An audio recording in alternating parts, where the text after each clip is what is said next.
Bismillah ar-Rahman ar-Rahim. First, I would like to thank Dr. Muhammad Aimer and Professor Dr. Ahmed Reher to give me the opportunity to present in such an elegant conference. First, with my case. 73-year-old male patient from Alexandria. He is widow, not working now. Before he was an accountant. He is non-smoker.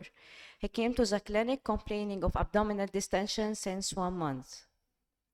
As regards the present history, the condition started since 1 month by abdominal distension, which is acute in onset with progressive course. A post-medical surgical history free, drug history and family history free.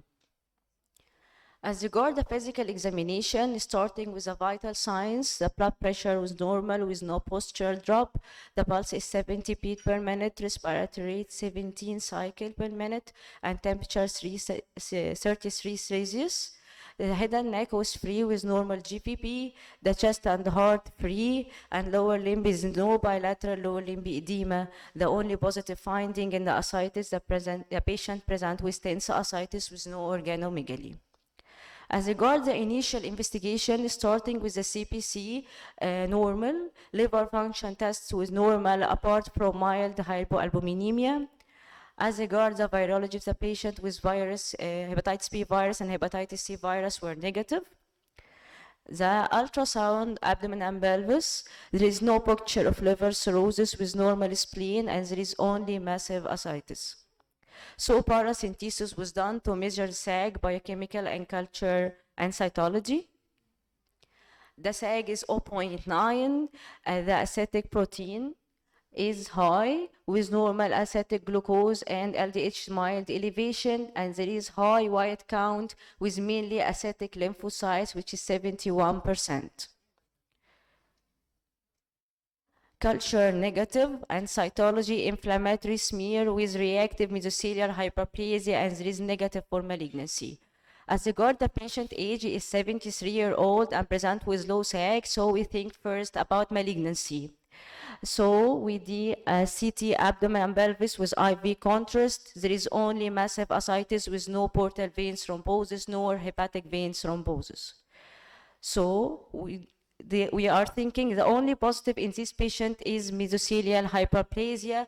We are searching about the causes. They found many causes causing that, maybe infection, inflammation, liver disease, systemic disease, neoplasm. So we can't pass through the reactive mesothelial hyperplasia. So we do a tumor markers, all normal as regard the colon, pancreas, prostate, and the liver. So as regards our algorithm, the patient present with low SAG, with mainly lymphocyte predominant, so we are searching about peritoneal carcinomatosis or tuberculous peritonitis. So we did PCR for TB, were negative, ADN, the ascitic fluid negative, so not found any TB also. So we are searching about the other etiologist of ascites. TSH normal, albumin-creatinine ratio normal, and ANA negative.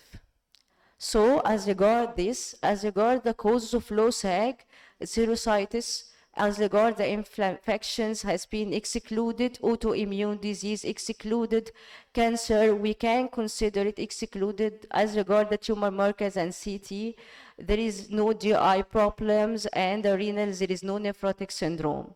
So